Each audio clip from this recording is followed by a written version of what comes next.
Tweet at Today SOR. Now, this Friday will mark the 40th anniversary of the Miami Showband massacre, a brutal incident that killed 3 members and wounded 2 of one of the top Irish music groups of the 1970s.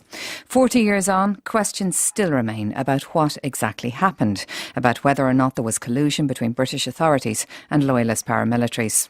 Well, for more on this, I'm joined in studio now by Brian Maguire, who was the former road manager of the Miami Showband and who was with them on the night in question, and also by journalist Sam Smith. Good morning to you both, and thank you both very much indeed for coming in. Brian, it's a difficult time of year for all the former members of the band who remember that night. I mean, can you take us back, the 30th of July 1975, you were playing a show in Banbridge. Yeah, well, it's a difficult night, a difficult time, definitely, and it is at this time of year, every year for all of us, you know. But to go back, I mean, we played a dance in Banbridge on that night. What was interesting about it was that normally we played Banbridge on a Friday night, and that dance finished at 1:30. But on this occasion, because of the holiday period in the north, the 12th fortnight, the dance actually finished at 1:00. So we were half an hour early on the road, and that, I think, becomes significant further down the line. Everything was good at the dance, no problems. We left the ballroom together. We had to come out through a police checkpoint at the bottom of the town.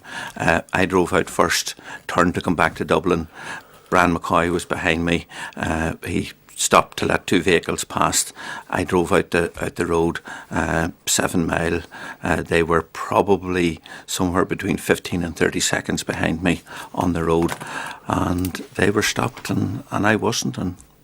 And you knew nothing of what had happened until the next morning? Nothing about it until my mother rang me at 10 to 8 on the following morning. God be good to all of them. But she rang me at 10 to 8 the following morning and said, look, there's been a band shot in the north.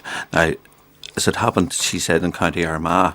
What I didn't know at the time was that that road between Banbridge and Uri, actually for about 400 yards, goes through County Armagh, and that's where it happened. But she said to me, like, there was 5 people killed, and I instantly knew. Something told me it was the boys, because there was 5 of them travelling together. Ray Miller, the drummer, had gone back to Antrim. We had a night off, and I put on the RTE News at 8 o'clock, and there it was. They had the names and all, you know. So tragic, but they had the names and all, because your mother hadn't known the names. No, the BBC hadn't at that stage. At 7:30, their news, they hadn't released the names. You know. And Brian, can I ask you, had you any notion, or had the other members of the band any notion that you were at any kind of risk going up to Banbridge? No, absolutely no. Never. Like, we were up in the north every week. You know, I mean, great dancing scene in the north. We were there every week. Playing to mixed crowds. Mixed crowds, you know, like there were areas that were more one crowd than the other. But we knew them, so we knew where you play the or in the Vein, or you played God Save the Queen. Didn't matter to us. Just, you know, you went, you played, you entertained, and you came home. That was all there was about it, you know. It made no difference to us. And if you take the band, the actual make-up of the band, there were 7 of us travelling together. Of that, 4 of us were from the north, and of those 4, 2 were Catholic and 2 were Protestant.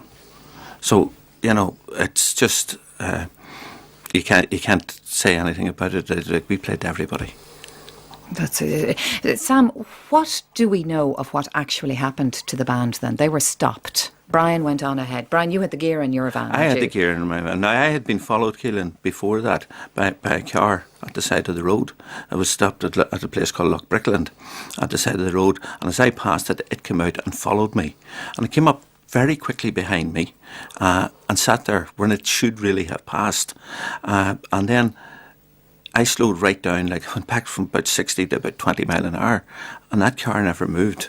It sat there. So you knew definitely it was following you. You get this sick feeling, you know, in your stomach, you know. I honestly thought at that stage I was going to be shot. And then at the worst part of the road, the car came out and passed me.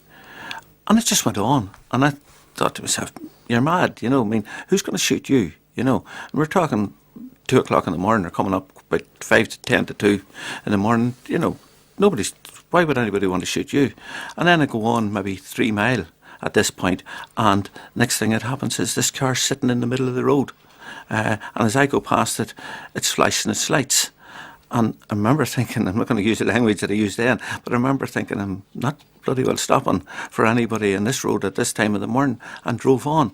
What I didn't know was it was actually signalling the other members of the gang who were sitting in a side road to let us through. Because remember, we're talking 75, there's no mobile phones, there's no means of communication, you know. God, it's chilling. So that other car that had followed you, it would almost seem that it had checked you and had decided you were to be let through the checkpoint. What we found out you later, were not the band. Yeah, what we found out later is that they had the numbers of the vans that we had, and they were looking for the personnel carrier.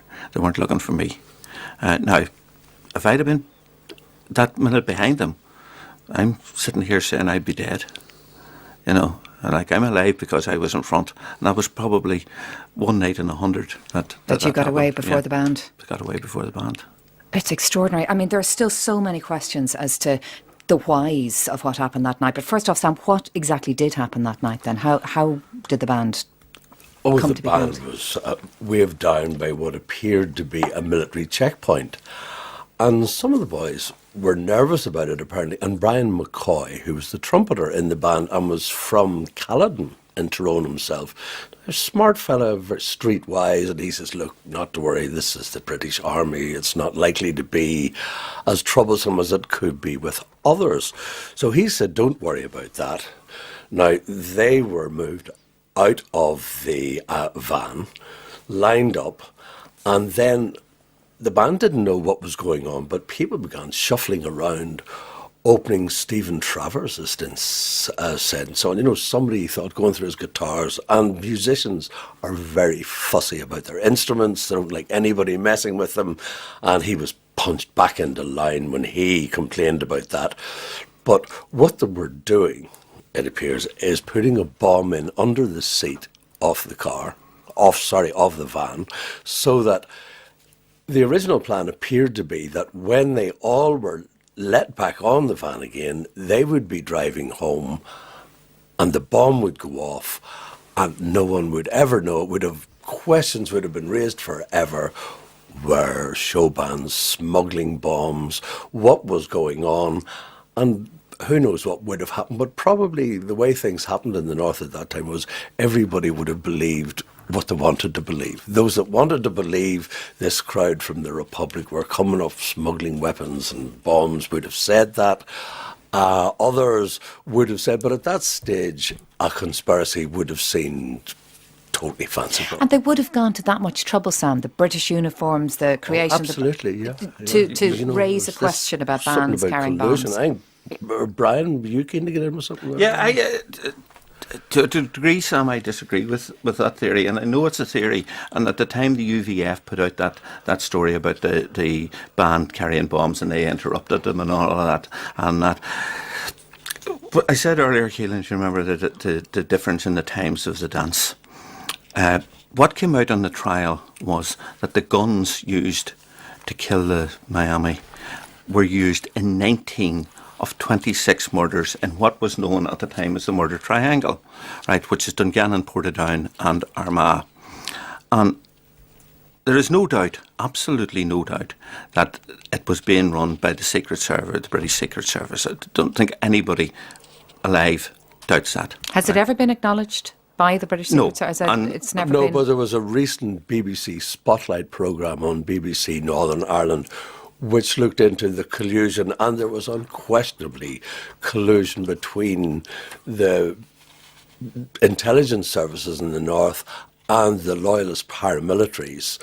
And, I think that has been established very well now, and there are reasons for doing that. But this was the same team who carried out the murders on the Miami Showband, who had bombed Dublin 14 months before.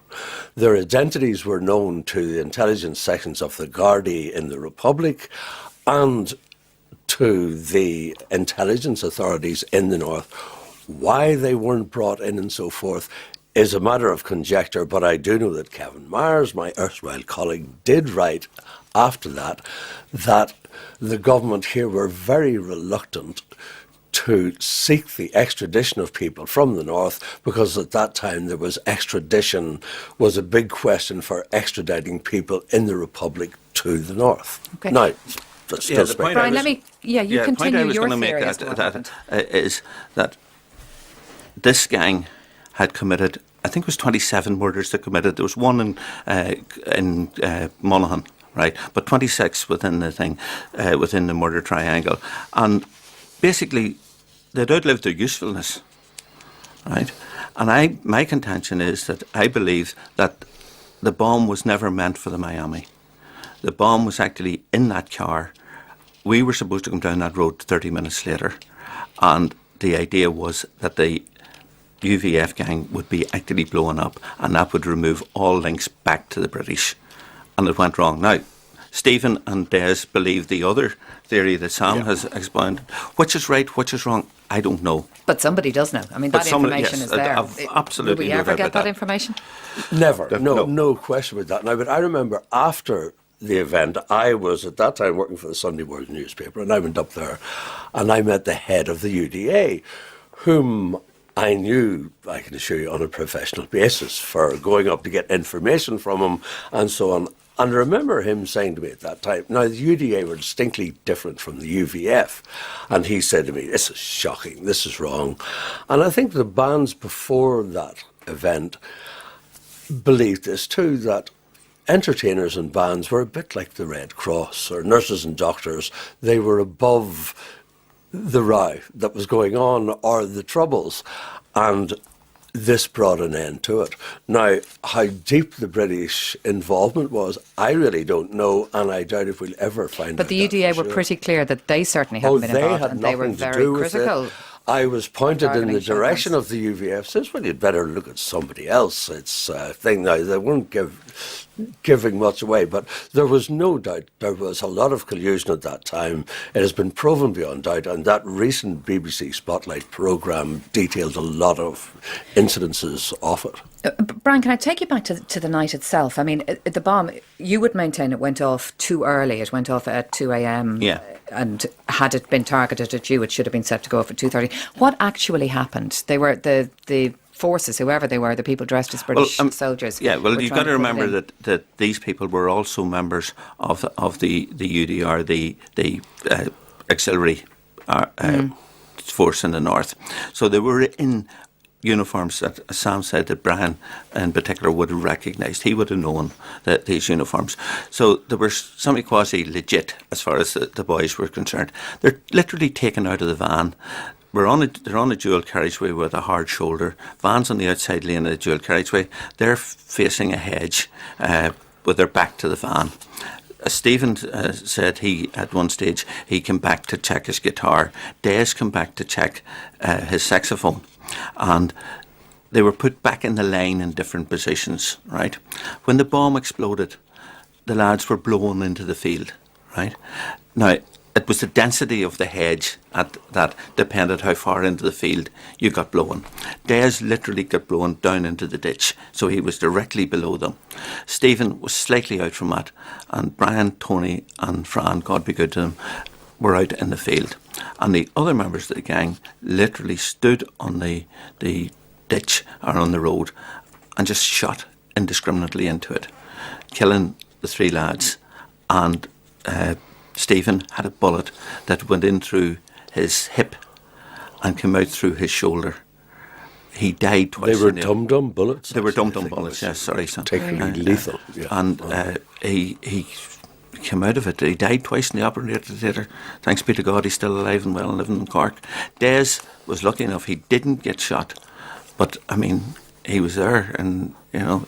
So utterly cold-blooded. I mean... Oh, absolutely. No. A military operation, that's what it was, you know, and carried out like that. Oh, it was really shocking at the time. But 2 of the UVF team were killed too. And I remember... when I was reporting it at the time, speaking to some RUC detectives, and they weren't all bad guys. You know, there were people there doing their job, and one of them, particularly smart fella, who had played in a band himself. I remember that, and he was quite friendly to me. And they had found spectacles. Some of the ones who got away of the UVF gang, one of their spectacles had been broken. This detective got some of the bits of glass, they had it analysed, they found out it was, an unusual prescription lens for glasses, and they tracked it down to a place. Those glasses, there was only one person in 10,000 that had that eye complaint, and they went to every optician in Northern Ireland to get that. And they got their man. They got it. Yes, and remember, they did, we're back in 75. We're not talking about forensics like today. So our computer system is going through records. There's a lot of bad things said about various members of the RUC down through the years. Oh, but some I knew of that it deserved, detective but the guys that worked on the Miami case have to be commended and given credit for what they done. And people were, a number of suspects were arrested, but people were convicted here. Thomas Crozier, what do we know of the people who survived, who the perpetrators of this attack? Well, I think they were low-level people, as far as I know. They weren't high flyers, but there was somebody there organising things who was very sophisticated. After all, this was the team that bombed Dublin and bombed Monaghan, so they were, absolutely ruthless killers. The problem was that somebody in Northern Ireland and possibly even in the Republic of Ireland knew who they were, and nobody went to any great lengths to track them down. And they never admitted having shot anyone either, did they? The people who were convicted of this, they said we didn't shoot them, and they never told who their accomplices had been. No, and they're all out now, and all the rest. Not quite sure of their fate. One of them. One died. I can't remember which one of the two of them it was, but one of them, they both had pleaded not guilty at the start of the trial, and there was something found, a letter or something found. I never found out what it was, but during the middle of the trial, he changed his plea from guilty, or from not guilty to guilty. So he was, I think it was after 3 days, he changed that, and the other guy admitted to driving the car. But he said he didn't know what he was doing, and he was just helping friends out and this sort of thing. But he never told who the friends were, and the judge at the time commented on that. That they kept it in. Yeah. I mean, as you say, it is unlikely that the real information here is ever going to come out, even though there are still people walking around who know. It's 40 exactly years on now. It's unlikely that 50 years would make any difference. And Brian, can I ask you, how are the other members of the band who survived doing? I mean, explain to me just how difficult this time of year is for you all. Well, people, it has affected us all. And let's not forget the families, and let's not forget the widows and the children left behind, for a senseless act. Yes, it changed all our personalities. How, I don't know. You would need other people who are close to us to tell you how we changed. But, it's... Did you stay in the music business, any of you? For a short time, but my heart wasn't in it anymore. Driving late at night, I mean... Just the whole thing, never comfortable again after it. And to be fair, I'm still not comfortable driving down that road late at night. I still hate it. I'm sure. But looking back, one of the things, Keelan, I remember so well was knowing those young men, and they were in their golden years. They were the boy bands of their time. I remember speaking to Paul Ashford, who had left the band some time before it, and Paul said to me, he says, Sam, he says, we were earning more than the Taoiseach at the time. We were... Everywhere they went, there were girls following them. They were stars in this country at the time, and they were also very good at their job. And I knew in them very decent people, and it was shocking what happened to them. It really was. And just in case the taxman's listening, I wasn't earning more than the Taoiseach, I can assure you. Well, on that note, listen, thank you so much, because Brian, I know it isn't easy to be talking back over this, but thank you so much for coming into us this morning. That's Brian Maguire and Sam Smith. Before I go, Keelan, can I just mention that we are having a wreath-laying ceremony on Saturday at 2 p.m. at the monument in Parnell Square, and if people are around, please come.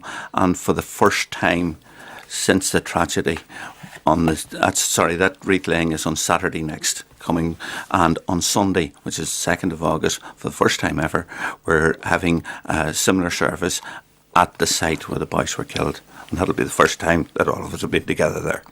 Okay, so that's this Saturday and Sunday. Saturday and Sunday. 2 o'clock both days? 2 o'clock both days. Okay, well, Brian, I hope that goes well for you. Thank you. Thank you very much indeed for coming into us this morning. Sam Smith and Brian Maguire.